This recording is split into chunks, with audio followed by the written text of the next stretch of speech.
Assalamu alaikum wa rahmatullahi wa barakatuh. Alhamdulillah, thumma salatu wassalamu ala rasulillah wa ala alihi wa sahbihi wa mawala. Amma bado, wapenzi watazamaji wa Babu Salam Online TV, bila shaka tuko hadhi kwa mara nyingine tena. Hapa tunasema tuko Dodoma, tuko jijini Dodoma hapa, walilahi alhamdu. Leo nikiwa nimemtembelea ndugu yangu, mama yangu, mwanaharakati mkubwa huyu. Tutapata ukamilifu wa majina yake hapa ili tuweze kujifunza mambo mengi. Kwa nini tumekuja huku Babu Salam Online TV? Ni kuja kuvuna lulu. Ni kuja kupata mambo mazuri ya harakati za dini. Ni mkongo huyu, mwanaharakati mkubwa.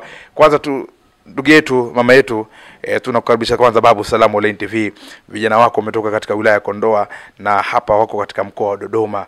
Tukiwa hapa katika ziara hii ya kuja kukutembelea tuweze kupata mambo mazuri. Wapenzi watazamaji, watahitaji kwanza wapate ukamilifu wa majina yako. Pili, utueleze historia yako ya harakati hizi za dini, namna gani ulivyoanza. Karibu sana. Assalamu alaikum wa rahmatullahi wa barakatuh. Mimi namshukuru Mwenyezi Mungu mwingi wa rehema kwa kunijalia kupata nafasi kuweza kufanya mahojiano na nyinyi. Kwa jina naitwa Hajat Riziki Saidi Lulida. Mimi ni mzaliwa mkoa wa Lindi. Wazazi wangu wanatoka katika mkoa wa Lindi, lakini tumechanganyika na Kilwa. Lakini Kilwa katika historia ya Afrika ilikuwa ni mji wa kwanza wa ngome ya Kiislamu. Na walikuja Waislamu Kilwa katika mwaka 900. Na kwa kweli watu wa Kilwa wamehifadhi katika Qur'an. Lakini mshukuru Mwenyezi Mungu, nimshukuru mzazi wangu. Baba yangu alikuwa ni mtu mwenye imani sana. Tulipozaliwa kuna msikiti amejenga baba yetu mzazi. Hivyo nimezaliwa katika maeneo ambayo yalikuwa katika imani zaidi. Naingia katika primary school, siwezi kwenda shuleni mpaka niende kwanza madrasa. Zamani kulikuwa na mfumo mzuri. Saa 12 unaingia madrasa, unakwenda kudurusi, ina maana kufanya revision. Baada ya pale saa 1:30 mnatoka kuelekea yani shule za kawaida za msingi, na baadaye ukimaliza tu kule saa 10 tu mnaondoka kule kwenda katika madrasa mpaka saa 12. Niwashukuru maimamu na mashehe wale tufundisha dini, hasa mzee wangu marehemu Muhammad Juma Kindimbo, lakini vile vile Mwalimu Shangani, shehe wa mkoa ambaye ametufundisha Qur'ani, na mashehe wengine kisha na Mpambu. Kwa kweli nasema Mwenyezi Mungu mkubwa sana, wametusaidia kutujenga katika imani. Ndio maana wamesema talabul ilm wala ubisin, itafuteni elimu hata kama ni China. Lakini nasema Mwenyezi Mungu mkubwa amenijalia, kwanza nimependa Qur'an. Na misingi niliyoipata ili nijenga toka nikiwa mdogo mimi nikupenda Qur'an. Na tulifundishwa toka tukiwa wadogo kufunga siku ya Jumatatu na Alhamis. Kwa hivyo tuliona vitu ambavyo tumevirisi kutoka kwa wazazi wetu. Sio vitu ambavyo tunaviona sasa hivi, ni vitu ambavyo miaka na miaka wazazi wetu wanafunga, wanafanya ibada, na sisi tumerithi mifumo hiyo. Lakini mshukuru vile Mwenyezi Mungu, baada ya kuingia sekondari, nimesoma sekondari, nikaenda form 5 mpaka form 6. Nimejitahidi Mwenyezi Mungu kutujalia kuingia unafanya vile vitu vyote ukiwa unasoma elimu ya dunia na elimu ya akhera. Maana hapa binadamu si hapa tutaishi, lakini kuna siku moja tutaondoka kwenda kwa Mwenyezi Mungu. Hivyo lazima tutengeneze amali ya Mwenyezi Mungu, na tunapita katika mapito makubwa sana. Watu wengi wanajisahau. Ukishapata elimu ya dunia, hajui kama kuna siku tutaondoka. Na atakataka sana asome Kiingereza, ajue Kiingereza, watoto wajue Kiingereza, awe profesa upande wa pili, lakini kujifunza katika upande wa Qur'ani inakuwa ngumu sana. Lakini ajue anakokwenda huko ni kugumu zaidi. Hivyo ukipata elimu zote mbili, sina cha kuwalipa wazazi wangu zaidi ya kila siku kuwaombea dua, na hakuna siku nilala bila kusoma katika tahajjudi zangu kuwaombea Mwenyezi Mungu. Tukianza kumwombea mtume wetu Muhammad sallallahu alaihi wasallam aingie katika Firdausi, lakini kundi la kwanza waingie wazazi wangu na mimi mwenyewe na familia yangu. Na hii imekwenda mpaka nimekuwa siwezi nikaiacha. Lazima nifanye hivyo. Bwana, wapenzi watazamaji wa Babu Salam Online TV, tumesema tuko Dodoma hapa na tuko na Hajati hapa kitueleza mambo muhimu. Na hakika kwamba unajivunia mambo mengi ambayo yanatoka kwake hapa, na ni moja katika vitu ambavyo ameelezea vitu vya uhalisia wake, namna ambavyo mpaka sasa na mpaka amekuwa ni mwanaharakati. Ni hiyo ni kutokana na wazazi waliokuwa bora katika malezi. Maana tunachozungumzia kwamba hapa mafanikio ya Hajati wetu manake ni malezi kutoka kwa wazazi wake, na haya anayathibitisha kwamba hawezi kuwalipa wema wake au juu wake manake zaidi ya kuombea Mungu.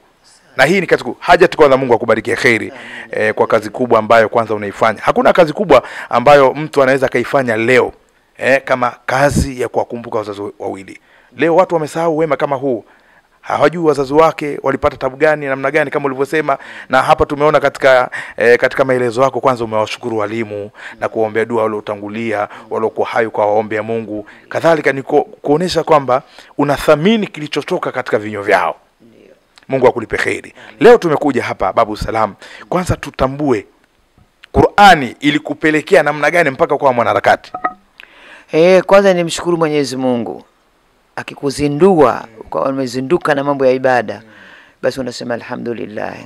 Kwa vile binadamu wengi wakishapata nafasi kama hivi ya uongozi, akishika hata senti kidogo, basi hata baada ya kukumbuka upande wa pili wa Mwenyezi Mungu anaangalia anasa dunia.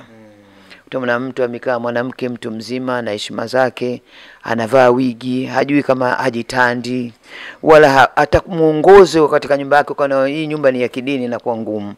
Na vita ya kwanza kupambana na nyumba yetu. Iwe nyumba yenye kuamini. Yaani vita ya kwanza ile nyumba ni familia.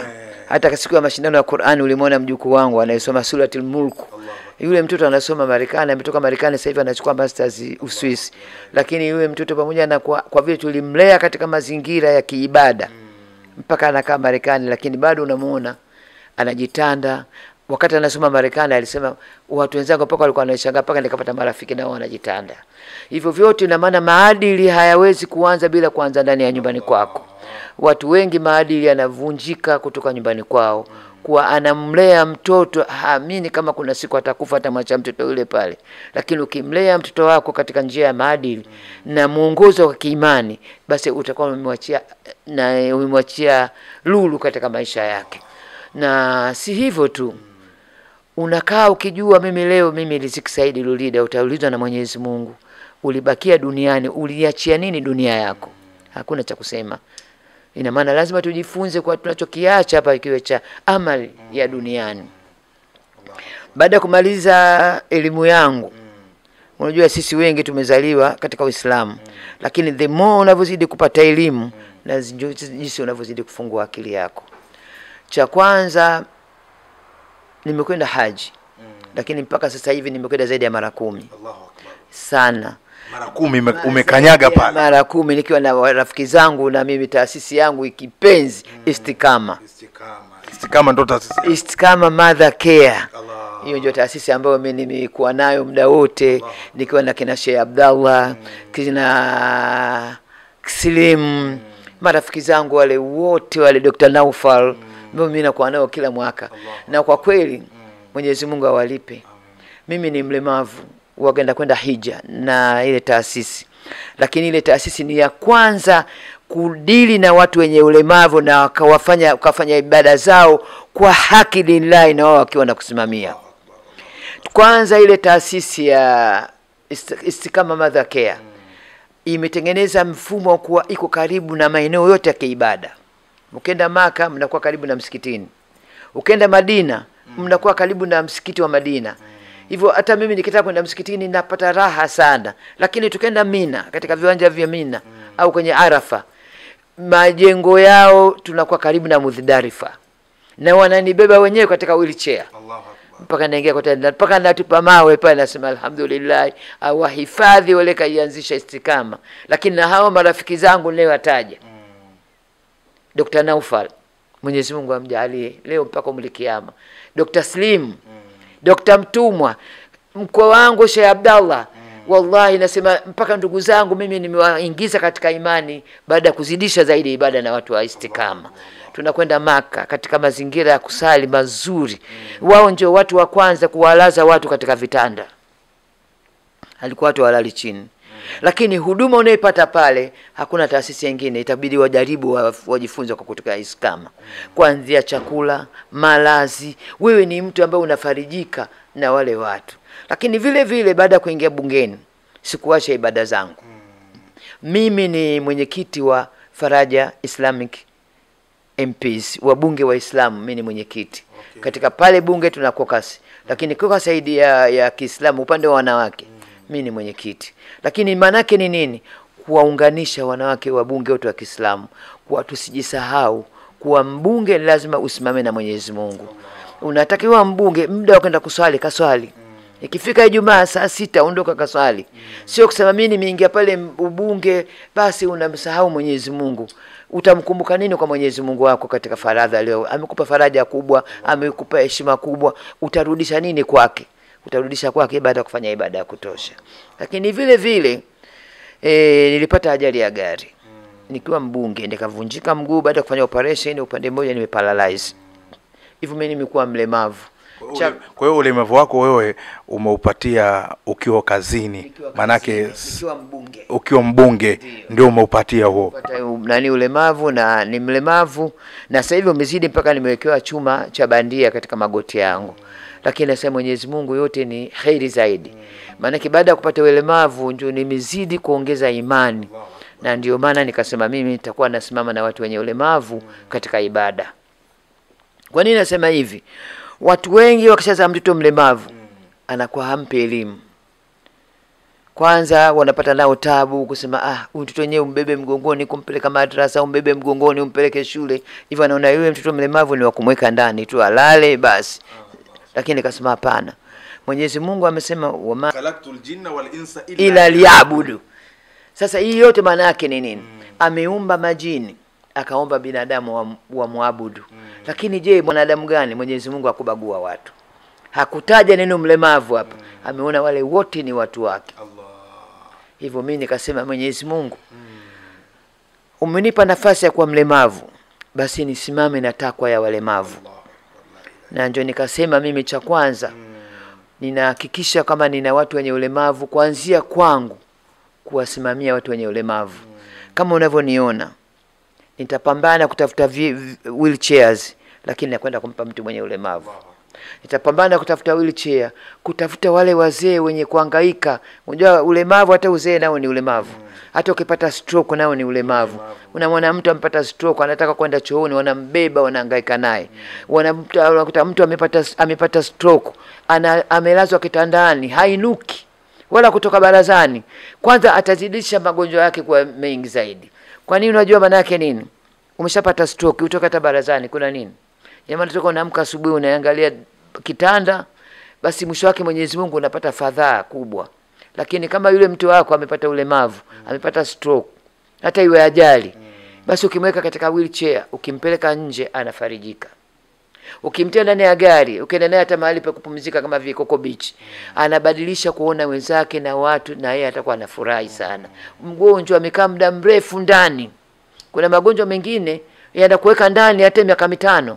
Lakini ukimtafutia wheelchair, akaenda nje akaona watu wanacheka na yeye, basi Mwenyezi Mungu atazidi kumpa nini? Furaha, na hata ule ugonjwa unaweza ukampunguzia mawazo. Hivyo nikaanzisha kusema mimi nikaanza hiyo Rescue Leader Foundation.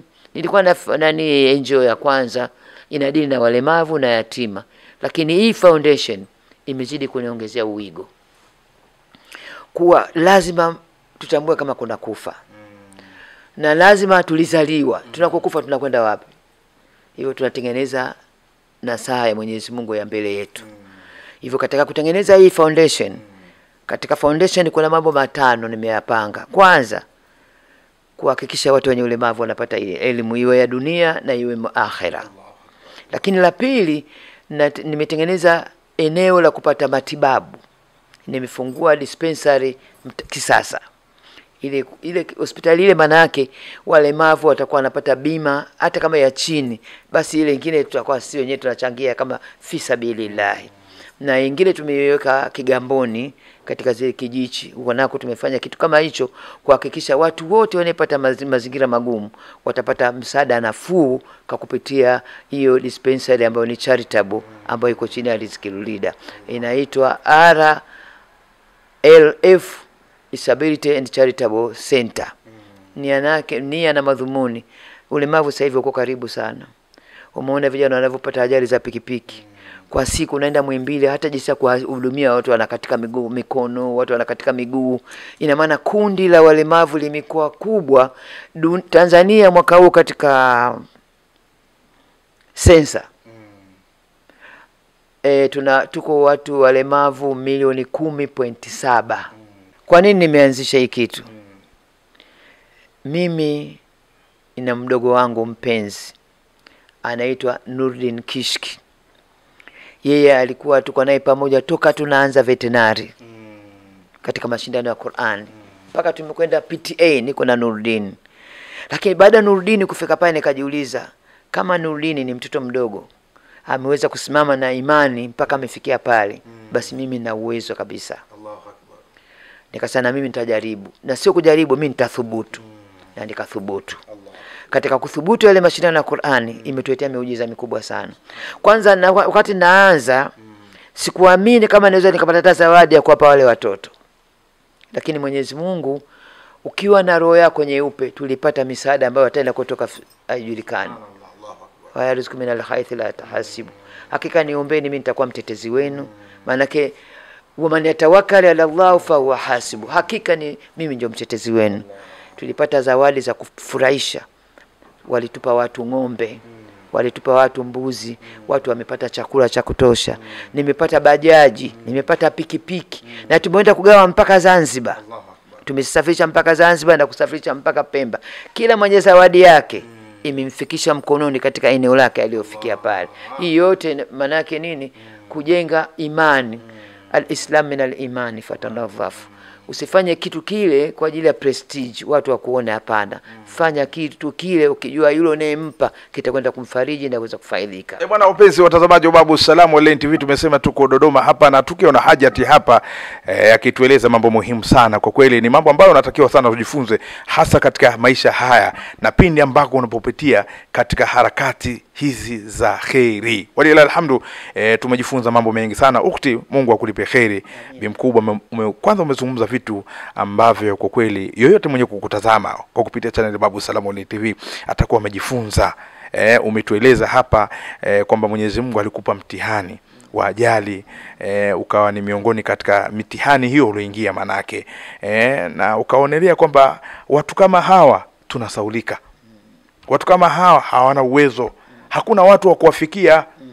Ukaonelea kwamba hakuna jambo kubwa ambalo pingine watu wanaonungunika, watu walikuwa wana maisha ya duni kama walemavu wa mikono, walemavu wa macho, walemavu wa miguu. Hawa watu hawajulikani. Lakini tukushukuru kwa kazi kubwa ambayo umeiona na ukaifanya, kwanza kuanzisha mashindano.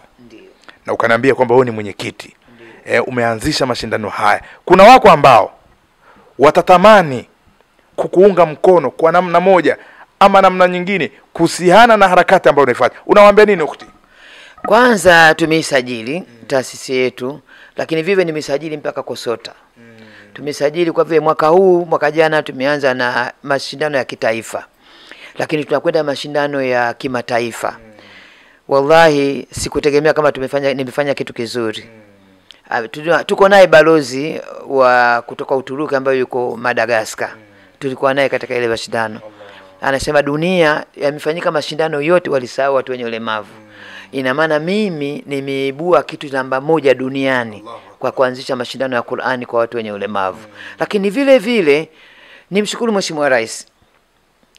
Kumbe wakati tunafanya mashindano alikuwa anatuangalia live. Na ilikuwa live event. Kuiona ile ametusupport pale pale tukiwa ukumbini, akatoa milioni 15. Lakini sina cha kusema. Nimshukuru kaka yangu Baharesa, Mwenyezi. Kuna muda wakati unaendelea na harakati zangu za katika imani, nikamwambia kaka, mimi nafuturisha. Na sifuturishi watu wa kawaida Mimi sipendi kufuturisha nikawaita watu wa kawaida mwenye uwezo kuja kufuturu. Ninakwenda kula na watu ambao wanahitaji futari hii. La ilaha illa Allah, shahidi atakuwa Mwenyezi Mungu. Ni mtu wa kwanza kunipa sapoti kubwa katika shughuli zangu za harakati katika Islam zaidi ya bwana shehe wangu Said Salim Baharesa. Alinipa futari ambayo sisimulii, Mwenyezi Mungu atakuwa shahidi. Nikaenda kugawa, utafikiri mimi ndio mfalme.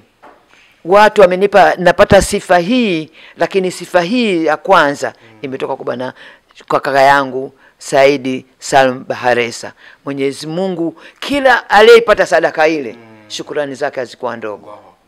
na amenifungua njia sasa hivi kuwa haya ninayofanya sio yangu, yana watu ambao walinipa support kubwa sana. Kuna watu wengine anakupa hadafu na kukimbia. Kumbe Mwenyezi Mungu hivi vitu ndio vya kukimbiana navyo.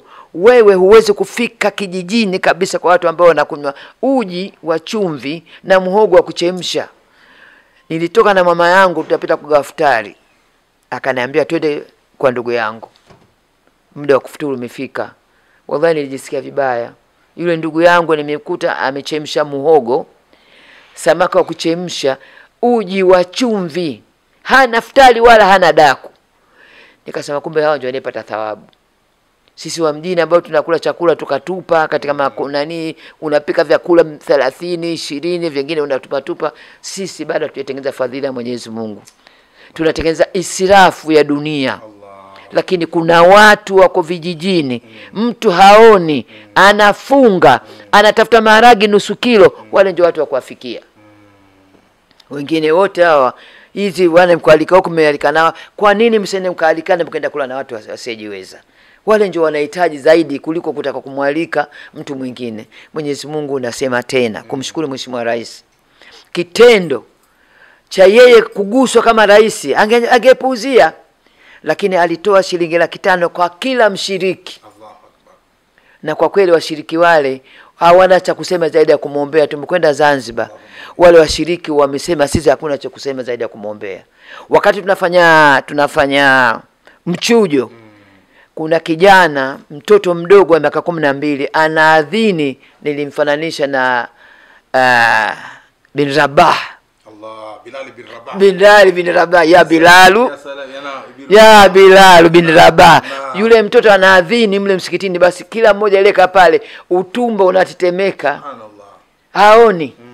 Lakini Mwenyezi Mungu niwaambieni cha kufurahisha zaidi, washindi wote namba 1 ni haoni, namba 2 haoni, subhanallah, namba 3 haoni, namba 4 albino. Subhanallah. Unanielewa ninachokuambia? Mtoto anaitwa Time, huyo Time namba 1 haoni kabisa, amehifadhi juz'i 30. Marhaba. Wa pili huyo mtoto anatoka Zanzibar, amehifadhi juz'i 10 na wengineo. Lakini Mwenyezi Mungu ukitia nia anakuongezea nia. Tuliletewa wheelchair, tuliletewa vitimwendo, na mpaka sasa hivi tunapita kugawa.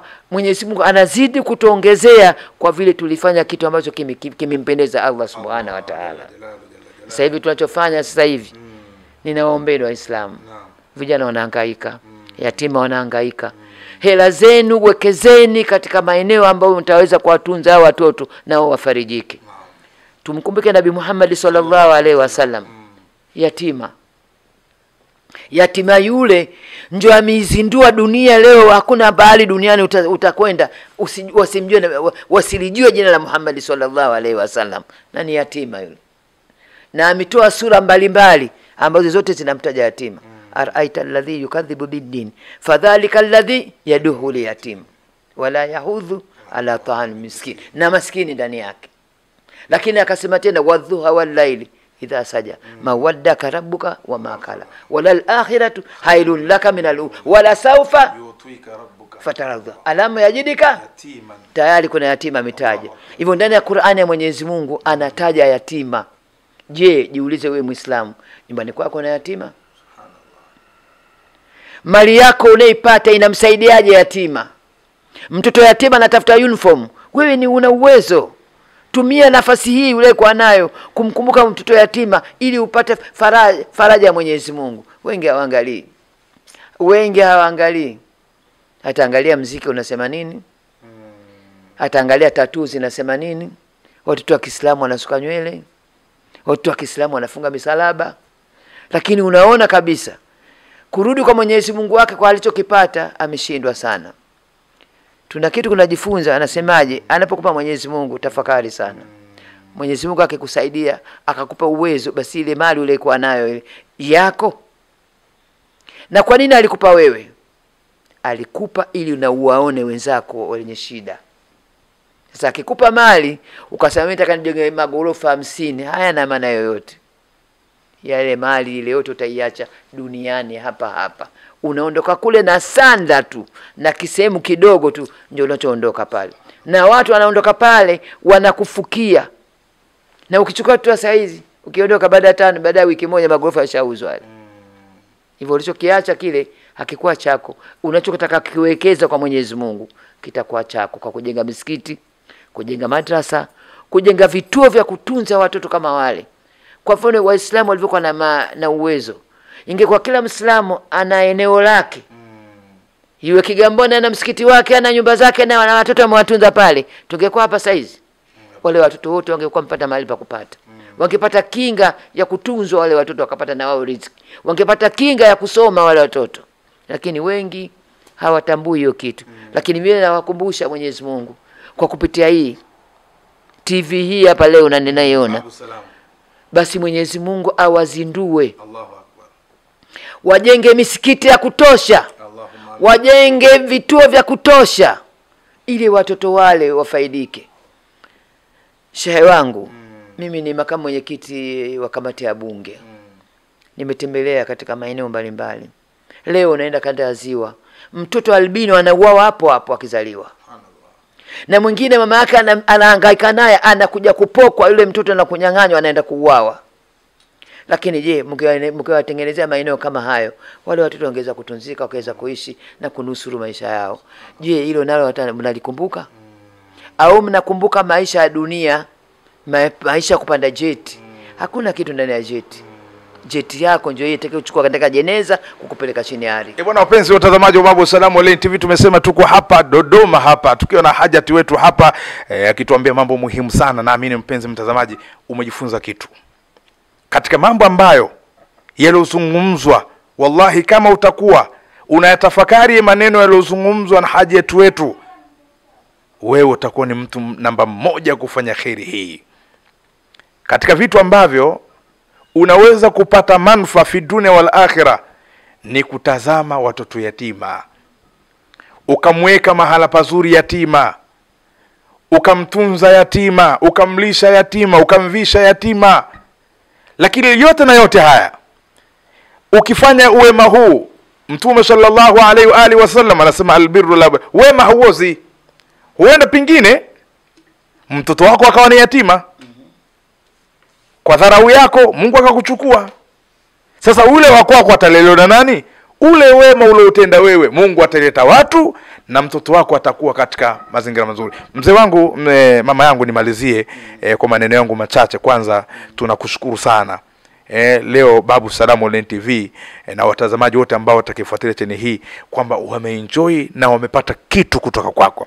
Licha kuwa uko serikalini, licha umekuwa umepata mtihani wa ajali, ukapata ulemavu, licha kila ambacho kichache ulichokipata na nguvu kazi ukaielekezea kwa Mwenyezi Mungu, maana yake umewakumbusha watazamaji, ukawaambia kwamba wamal hayatu dunya illa mata'ul ghurur, hayakuwa maisha haya ya ulimwengu basi isipokuwa ni starehe yenye katika. Maana yake watu watazamie maisha ya baadaye. Kama Mungu aliweka sampuli hii na hali ikabadilika kuwa hali kama na hii, maana yake atakwenda kwa Mungu ni karibu zaidi sana. Mimi nimalizie kwa maneno yangu machache. Unawaambia nini wapenzi watazamaji ili tuweze kufunga kipindi chetu? Kwanza nikushukuru sana. Cha kuambia kwa turudi kwa Mwenyezi Mungu kwa kufanya ibada ya kweli. Nitakupa kisa kidogo sana. Kuna Muislamu mmoja siku ya Ijumaa akaenda sokoni akanunua zabibu nzuri katika box, akarudi nyumbani. Mke wake akapika biriani mambo chungu mzima. Amekaa mezani, yule baba amekumbuka zabibu. Baada ya kukumbuka zabibu, amba tumeshakula na watoto zimekwisha. Maana yake ni jioni sasa hiyo. Katika wanakukaa iwe lunch iwe dinner. Nimetamani zile zabibu. Akasema mimi zabibu zimekwisha, nimeshakula na watoto zimekwisha. Yule bwana ndio pale pale alitafakari kuwa usiangalie watoto, wataangalia mali zaidi. Mali yangu zaidi, amali yangu kama mimi mwenyewe. Nisimame na kujenga misikiti, kujenga madrasa, hivyo vitakuwa ndio vitu vitakavyonikumbuka mimi baadaye. Unaona, umeshaona zabibu zile hawakumkumbuka baba yao, wakazila zile zabibu. Lakini kama ilikuwa zabibu na chakula kina thamani na wale watoto wangemkumbuka baba yao. Lakini ukijenga msikiti ule katika miaka 100 utakuwa alhamdulillah, amin, na wewe umo ndani. Sasa je, utaangalia sana kizazi chako bila kuangalia na kitu cha pili ambacho kitakuwekea wewe, maana ni amali yako binafsi utakayoondoka nayo.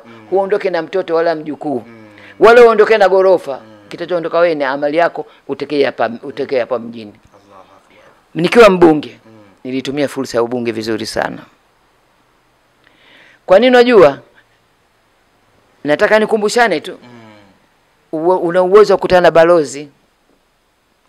Wale mabalozi utakao kukutana nao, na jamani, mimi nyumbani kwetu bwana hakuna msikiti. Jamani, nyumbani kwetu kuna watoto yatima. Hivyo fursa ile uliyoipata iangalie sana kwa hao makundi maalum. Na yale yatakaye kufikisha mwisho mwema kwa Mwenyezi Mungu wako.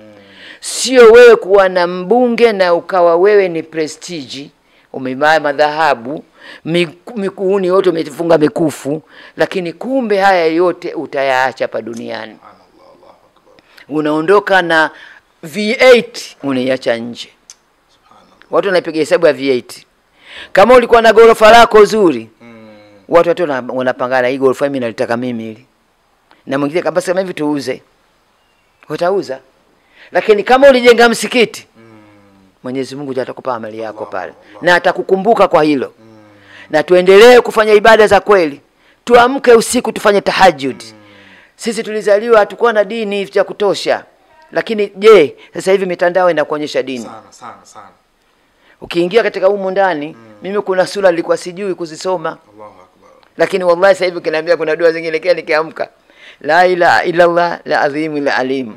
La ilaha illa Allah rabbul arshil azim. La ilaha illa rabbus samawati wal ardh wa rabbil arshil karim. Unanielewa? Lakini haya mambo mimi sikusoma. Subhanallah, Allahu Akbar. Na kuapia tena. Naam. Shehe wangu. Naam. Mimi nilikuwa sikusoma, nimeshia juzu amma. Ya salam, ya salam. Na harakati zote hizi? Sasa nikuambie kitu. Kwa kupitia mtandao kila siku nikiamka asubuhi. Nasoma. Basi nimefikia mahali. Bismillahirrahmanirrahim.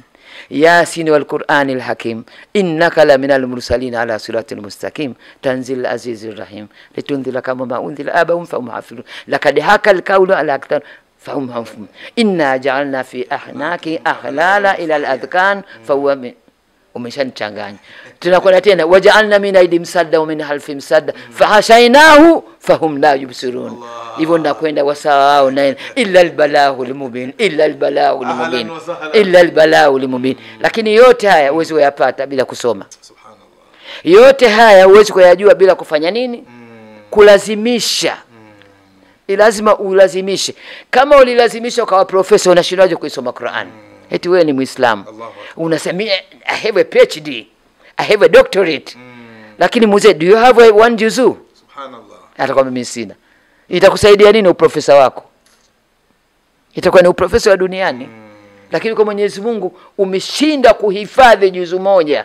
Amma yatasaluna anil nabil adhim fi mukhtalifun kalla sayalamuna thumma kalla sayalam alam naj'alil ardha miyada wal jibal. Sasa watu wanauangalia profesa, lakini haangalii kama kuna Qur'ani ambayo itafikishwa kwa Mwenyezi Mungu. Anaingia makaburini, anaingia kwenye kaburi siku ya kwanza, watu wanaswali, yeye amekaa pembeni, hawezi kusali. Tunasali kwa wakati. Maana leo atajikuta siku umeshafika tayari, umeshaingia pale chini. Wakati wa dhuhuri umefika, wewe unajikuta umekaa. Hukuhifadhi. Ndio nyumba yako ya milele tena. Inafika dhuhuri, watu wanaadhini, wewe umekaa pale, ujue hata kusema kusali ujui. Ni kipindi sasa hivi na waomba kila aliyekuwa Muislamu kama alijisahau kwenye ibada, it's high time. Marhaba. Mtafuta hata kijana aje kufanyia darasa nyumbani kwako. Akufundisha hata sura 2 tu. Kama mimi niliweza kujifunza Yasin wal Qur'ani, wallahi wa billahi ilikuwa sijasomeshwa. Mimi suratul Bakara nilikuwa sijasomeshwa, Lakini leo kinaambia alif lam mim dhalika alkitabu la raiba fihi hudal lilmuttaqin alladhina yu'minuna bil ghaibi wa yuqimuna salata. Yote najifunza kwa kupitia nini? Simu. Huu ndio utaratibu tutakao kwenda nao. Mtanisamehe sana pengine nitakosea, lakini kukosea ni ndio majifunzo yazidi kurekebisha. Lakini leo nyumba zetu, jiulize, tunaswali kwa wakati? Tunawaongoza watoto katika ibada? Nyumba zimesaulika na mwana mtoto wa Kiislamu, mama Muislamu, baba Muislamu, wa kike amemvalisha kaptura, anaona kama prestige. What for? Haimsaidii. Wala umjengi yule mtoto. Kwanza unazidi kumharibu. Unakuta mtoto wa kiume anakaa nyumbani kwa baba yake na mama yake, amesuka nywele. Hizi zile nywele za nini? Mimi ninachosema tu ibadallah. Turudi kwenye ibada na Mwenyezi Mungu tu wenye kusubiri kwa hilo. Naam, wapenzi watazamaji wa Babu Salam Online TV, haya ni mambo mazuri yanotoka kwa Hajati hapa, ambaye Mwenyezi Mungu amempa taufiki, amekwenda haji mara 10 bwana. Zaidi ya mara 10. Naam, zaidi ya mara 10 amekwenda kukanyaga pale mahali patukufu. Kwa nini Mungu asimbarikie? Kwa neema tu ya kwenda Maka, na akaweka bapa lake katika ardhi ya Maka, akamuomba Mola jitihada za dini zisimwangushe, au ni kipaumbele licha michangamoto atakayekumbana nao, lakini dini isonge mbele. Ndicho anachokifanya ukti wetu na mama yetu hapa. Kwa kweli Mungu akulipe kheri sana. Nimshukuru vile vile. Ukiwa Madina, mnamaliza ibada zenu Madina, tunapewa ujumbe na Sudais, Sheikh Sudais au Mudhaifa. Anasema, enyi wenye kuamini, mmetoka Afrika, mmetoka Amerika, mmetoka Europe, Asia, kuja hapa kuja kufanya nini? Kuja kufanya ibada. Murudi mkawe mabalozi. Murudi mkawa nani? Mabalozi. Maana yake ni nini? Tuwe na tulichokwenda kule kujisafisha. Sasa tusirudi tena tukawa washirikina. Tusije tena tukarudi katika zinaa. Tusirudi tena katika mambo ambayo uliuliza kama ulikwenda pale kujitakasa. Basi rudi na ibada. Maana pengine Mwenyezi Mungu itakuwa ni moja katika watu ambao amekujalia wewe kwenda kujitakasa na ukarudi pale ukanyoka katika mstari hivi. Lakini sio unarudi kule tena, unarudi yale. Baada ya kumwabudu Mwenyezi Mungu wewe unaabudu shirikina. Kumbe ukisoma Qur'ani kuna dua mbalimbali zitakusaidia tu. Mwenyezi Mungu kuna dua za kila aina, dua za kuingia ndani, dua za kuomba riziki, sura za kuomba riziki. Je, magharibi kifika nisome sura gani? Wakati ukusoma nataka kusikiliza surati wake utasikiliza. Alfajiri nisome sura gani? Basi hata kama hukujua weka Yasini utasikiliza.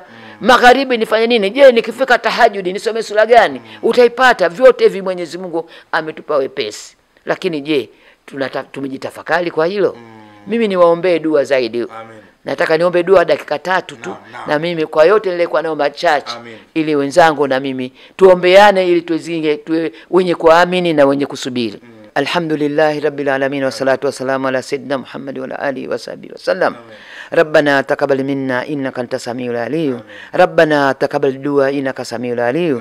ربنا آتنا في الدنيا حسنة وفي الآخرة حسنة وقنا عذاب النار وقنا عذاب القبر برحمتك يا أرحم الراحمين يا عزيز يا غفار. سبحان الله وبحمده عدد عرشه ولذات نفسه وزنة عرشه ومداد كلماته. سبحان الله وبحمده عدد عرشه ولذات نفسه وزنة عرشه ومداد كلماته. بفضل سبحان ربك رب العزة عما يصفون والسلام على المرسلين والحمد. Naam, wapenzi watazamaji wa Babu Salam Online TV, hii ni dua ikiombwa na Hajati huyu ambaye Mwenyezi Mungu amempa taufiki ya kwenda katika mji wa Maka zaidi ya mara 10. Na hapa ndipo ninapokuwa nimekomea. Ulikuwa nami ndugu yako Ustadh Ramadhan bin Juma bin Hussein.